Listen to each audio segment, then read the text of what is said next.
રાજકોટમાં જન્માષ્ટમીના લોકમેળાના આયોજન મુદ્દે સીએમને પત્ર.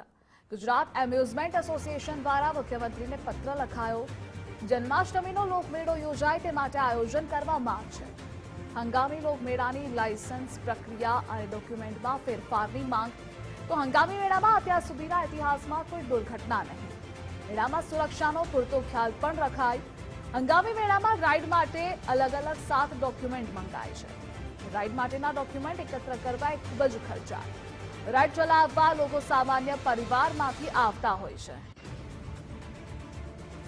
અને આ મુદ્દે સંવાદદાતા રહીમ જોડાયેલા છે. રહીમ, રાજકોટમાં જન્માષ્ટમીના લોકમેળાના આયોજન મુદ્દે સીએમને પત્ર લખવામાં આવ્યો છે. રજૂઆત શું છે?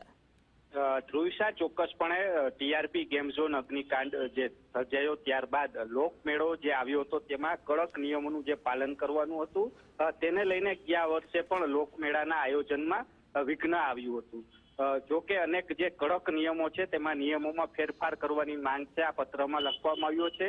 આ વખતે એમ્યુઝિયમ જે લોકમેળામાં રાઇડ સંચાલકો છે તેમને એડવાન્સમાં જ મુખ્યમંત્રીને પત્ર લખ્યો છે કે અલગ અલગ જે 7 નિયમો છે તેમાં ફેરફાર કરવામાં આવે. જે નિયમો છે જે ફિક્સ, જે કાયમ એક જ સ્તરે રાઇડ ફિટ થતી હોય છે તે માટેના નિયમો યોગ્ય છે, પરંતુ જે ટેમ્પરરી જે લોકમેળો યોજાતા હોય છે અલગ અલગ વિસ્તારોમાં કે ધાર્મિક આયોજન થતા હોય છે ત્યાં માટે નિયમો હળવા કરવાની માંગ કરવામાં આવી છે કે જેના કારણે રાજકોટનો લોકમેળો છે તે યોજાઈ શકે.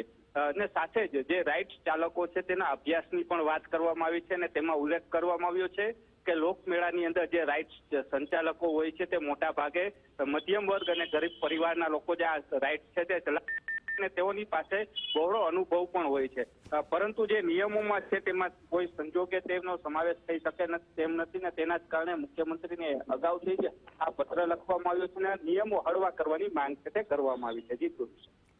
જી રહીમ, આપ જોડાયેલા રહેજો. આગળ પણ અપડેટ આપણી પાસેથી મેળવતા રહીશું.